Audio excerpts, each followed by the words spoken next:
Tulsi Gabbard is on Tucker Carlson.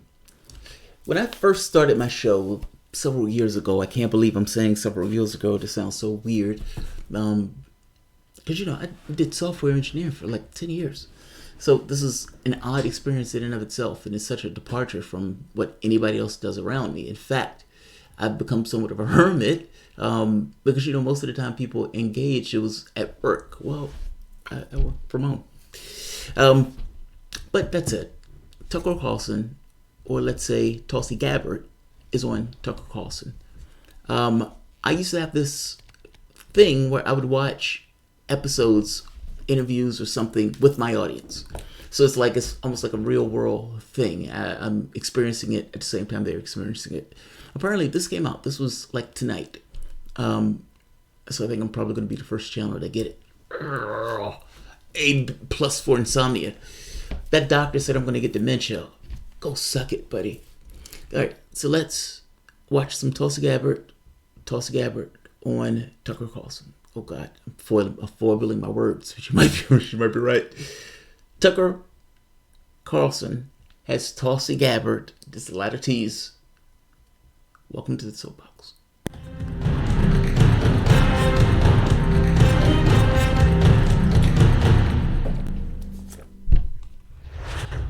So Tulsi Gabbard has not been afraid to go pretty much on any show, and when Elizabeth Warren turned down the Fox News thing in Town Hall, Tulsi Gabbard put out a press release like, choose me. Now, so in lieu of that, she's been going on one show after the next, getting into, in some cases, battles with the more neoconish hosts, and in other cases, pleasant conversations. Now, I don't know which one this is going to be with Tucker Carlson because I haven't watched this. So we're going to be watching it together. Tulsi Gabbard on Tucker Carlson. Let's have some fun. Mini-me. So you're someone else who's taken an enormous amount of heat, an enormous amount of criticism, I can't overstate it, for asking skeptical questions about our policy toward Syria. How do you assess this leaked document? What does it make you think? Yeah. I mean, this is a significant and very important development we've got to take seriously. As you mentioned, I initially expressed some skepticism around that whole situation, which is why I am getting more information, reaching out to the UN, reaching out to the OPCW, and getting answers. And when I get those answers, I look forward to coming back and sharing them with you. Now, this video doesn't have what preceded this, but it sounds like they're talking about the OPCW report. So, just for a little backstory for people who don't know, and this video is at the bottom in case it's like, well, this guy shut the hell up. I just kind of want to watch the video. The OPCW releases. In fact, they don't release it. It was leaked. It was a leaked document that showed that some of the inspectors for the OPCW thought that some of the what they were calling chemical weapon strikes were placed, was staged, phony, made up, dodged, fudged, not quite right, deceitful, which would be mind-blowing, right? I mean, these guys at that point, you would have concrete evidence that they were staging the battlefield. That's kind of problematic to this narrative that, Bashar al-Assad was this bad guy who just, for whatever reason, gassed his people, even though he, at that point, was winning the war. But yeah, this OPCW thing is a bombshell. The media hasn't necessarily covered this because the narrative is Bashar al-Assad gasses his people. That's the narrative. And so, this document saying, first, the OPCW came back and said that he didn't do it. That was the first point. The second point is that it came back and it looked staged, which is another bombshell in and of itself. So now the United States is like, we think you might have used chemical weapons again. What do you mean again? What do you mean again? You didn't have evidence for the first time around. And by the way, bombed him. We bombed Syria. Now, put aside for the moment this notion that even if he did what they say he did, meaning even if Bashar al-Assad used chemical weapons on his people, how's that a threat to us? That's not attacking us at all. That's not attacking us or our interests. Why are we involved in this conflict? But see, the reality of it is that if there were chemical weapons used, it's very possible that it was the terrorists that were using them. Like the New York Times, years before this event took place, had printed that the terrorists themselves were getting their hands on chemical weapons. Meaning, you can make an argument that both sides had them. Now, Assad gave up his chemical weapons in that landmark bombshell deal that Obama fell ass backwards into. It's detracting away from the point. Now, let's hear Tulsi, but I think that's what they're talking about, the OPCW report that was leaked that showed that inspectors had thought it was staged, thought certain places, certain locations were staged. So let's let her finish. And with your viewers. So we're hearing again, even this week, that we may need to bomb Syria yet again because there may be yet another chemical weapons attack. So there'll be 3 years in a row, always in the spring, and always within the context of some other international question. I'm beginning to suspect that we're being played here. Has that occurred to you?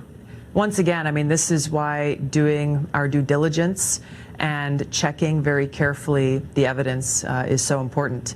I want to bring up another issue that is extremely important to the American people right now, and that is something that should concern all of us, which is the fact that we're at the brink of a war with Iran. I can tell you, as a soldier, I've served over 16 years in the Army National Guard. I've deployed twice to the Middle East. I know very well both the Middle East as well as the cost of war. And as a member of Congress on the Armed Services and Foreign Affairs Committees for over 6 years, I know where this path leads us. And I'm concerned because the American people don't seem to be prepared for how devastating and costly such a war would be. It would undermine our national security because right now we have troops who are deployed to Iraq, for example, and right now they're working with both Iraqi soldiers as well as the Shia militia on the ground, and their mission is to defeat ISIS, to try to make sure that ISIS doesn't reconstitute itself and reemerge there in Iraq. If we go to war with Iran, all of that changes because then the United States, our troops, my brothers and sisters in uniform, are fighting against the Shia militia.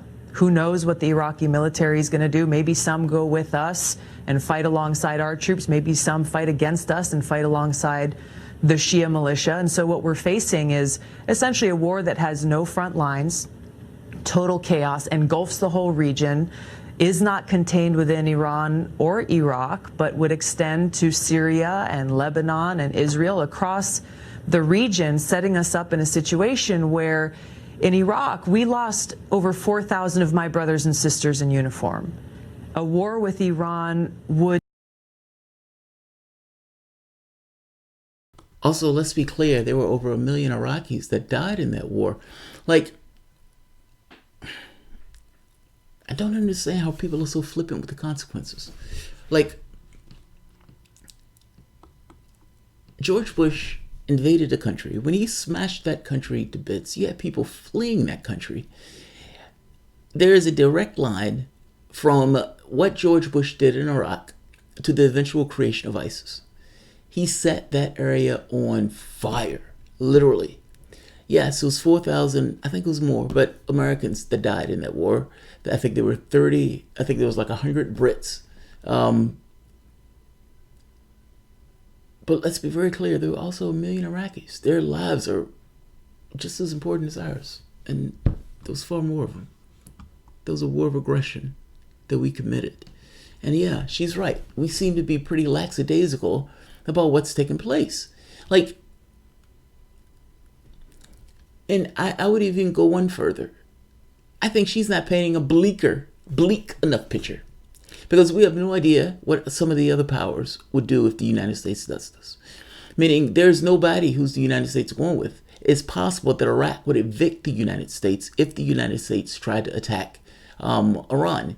And this notion that they're increasing their troop presence in this area, the question is where are they increasing their troop presence?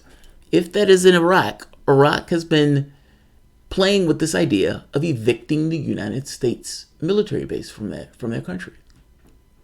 Tulsi is right. It would engulf the entire region. But I think there's an extra dimension to this where we don't necessarily know where Russia, China, and some of the other powers fall in, and even what they do. Like, because keep in mind, all of them are against us. All of them. So, yeah, it's horrendous with unforeseen consequences that could erupt. It would take far more American lives. It would cost more civilian lives across the region. It would worsen the refugee crisis with millions of people fleeing into Europe, further destabilizing their... I'm sorry, that's another good point. And I was going there, and then I got sidetracked. The issue with Europe, there were several consequences to us bashing Iraq to bits. One of those was, yes, the creation of ISIS, but also when you create a war zone, it is infinitely reasonable to leave that war zone. Meaning you have people fleeing across water, risking their lives in order to get away from that war zone into Europe. Europe was going through austerity at the time, and at the exact same time Europe was going through austerity, you had all of these migrants coming into the country. Right wings looked at this as a ripe situation of not only are they cutting the budget, they're letting all of these immigrants into the country. It was a lightning rod. They were able to get all of this ground in many respects because of the foreign policy decisions that these Western countries went along with. Isn't that astonishing? It's unforeseen consequences based on this kind of master of the universe stuff. Let's keep going. What to speak of the fact that this would cost trillions of taxpayer dollars coming out of our pockets to go and pay for this endless war that begs the question, especially as a soldier, what are we fighting for? What does victory look like? What is the mission? So, and what's the benefit to the United States? So as far as I can tell, this is being pushed primarily by one man, the National Security Advisor, John Bolton. The president has said repeatedly he's not interested in fighting war with Iran. Bolton clearly is. So how does the United States, if this happens, how do we benefit from this? Is there an upside that you We don't. And that's the bottom line. That's what's so concerning is even as people in the administration say, hey, look, we don't want to go to war against Iran. You look at people like John Bolton and Mike Pompeo and others within the administration who have talked about waging regime change war against Iran for a very long time. They have stated their intent and made their objective very clear. Your question is the most essential one. How does a war with Iran serve the best interests of the American people in the United States? And the fact is, it does not.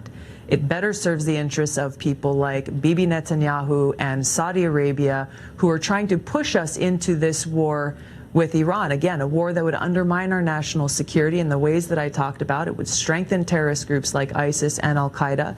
It would carry a heavy human cost, and it would cost us taxpayers trillions of dollars. Forget about investing in rebuilding our crumbling infrastructure. Forget about having the resources that we need for things like healthcare, education, affordable housing. We wouldn't have those resources because this would go towards yet another extremely devastating, costly war with Iran. Yes. Yeah. Yes. You know, it's like, yes, perfect. One point, Saudi Arabia and Israel. So John Bolton, yes, wants a war. John Bolton has openly stated that he wants a war in this case, that he wants to deal with Iran. The United States has never gotten over the fact that Iran had a revolution in order to take back their government from the puppet dictator that was put in there at the behest of Western powers so they can essentially rape that country blind from their oil revenues. Now, they don't like the fact that that government remains. Particularly John Bolton. John Bolton looks at this as almost like a geopolitical chessboard. He doesn't necessarily care about the individuals involved in the process. So in his mind, yeah, he would be perfectly okay with squeezing it. And in his mind, well, we just need X number of troops. We can take them down with, you know, these guys are psychopaths. The fact that these are real human beings doesn't necessarily factor into it. Same thing with Israel. I mean, for the fuck's sake, look at our friends. One group is an apartheid state, openly apartheid state, and the other one is a totalitarian, religious, fanatic, soprano-esque band of psychopaths. These are our friends. These are our friends. She's right. And they are perfectly willing to fight to the last dead American to achieve their objectives. And by the way, this notion that John Bolton is for this and these other countries are for this will be played completely. Oh, we have some secret intelligence that XYZ is taking place. We got to do something about it. You tell Trump. Trump has to do something about it. Especially if it hits the press. The moment that that information hits the press, the president is obliged to do something about it.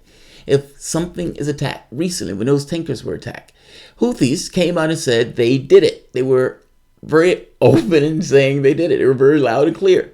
But of course they tried to blame that on Iran, and they still blame it on Iran because they always act as Houthis or proxies for Iran. All I'm saying is she is absolutely right on all of these points. And of course, the main point, how does it serve us? We're $23 trillion in debt. That number is astonishing. Like, think about that number, $23 trillion. Your roads are crumbling. Your bridges are crumbling. You have homeless populations in places like California, Washington, like areas that are fantastically rich. Homeless people living on the street like shanty towns in the richest country on the planet. You have a large part of the population skipping meds because they can't afford to have those meds. And that's after Obamacare. You have people drinking lead water in Flint, and it's still unclear on whether or not that's still been sussed out. And that's just one area. This situation, if examined, will probably be all across the entire United States. Do we really need to be spending money on another war? The last war, what, $7 trillion? $7 trillion. God. And the moment that you say, hey, let's get health care. Oh, dude, we can't afford that. We can't afford that. That $7 trillion came out of thin air. They just, boom, in existence. Nobody thought anything of it. Nobody gave it a second thought. They spent their money and went on with their business. The moment that you ask for something for human beings, oh, it's too much. We can't afford it, etc., etc. Good job, Tulsi. Women does a little bit more. Let's hear the rest.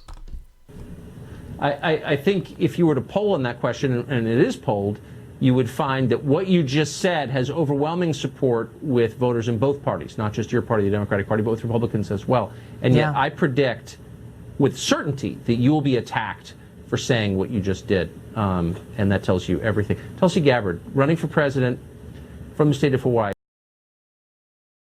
Well, I mean, what she said was true, though. I mean, everything that she said in this piece was completely true.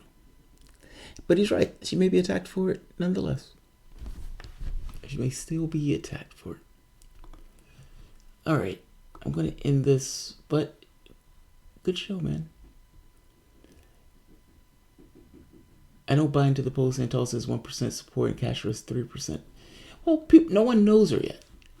Like, once you get the opportunity for people to know her, it'll be a little different. Also, I'm less believing of the significance of polls until we get to debates. Like, when we start getting to debates, that's where I think that opinion starts to crystallize. If you have a situation where, you know, a video comes out where Biden grabbed a black woman's ass and says, oh, juicy, you know, and it's like, oh my God, that guy's a pervert. Then Joe Biden may have problems in this race and he may flame out. So the polls, like, I guess my point is anything can happen between now and, you know, when you get into the thick of it. But I suspect that her polls will rise once she gets into the debates. I think when she opens her mouth, it's going to be a message that people likes to hear. Sanders started off at, 3% in the polling? It spiked to, you know, feel the burn. So in this very particular situation, yeah, she had the opportunity to grow. Well. All right. I'll end this here. If you guys enjoy the content, please feel free to share, like, subscribe. You can always support the PayPal or Patreon. Thanks all.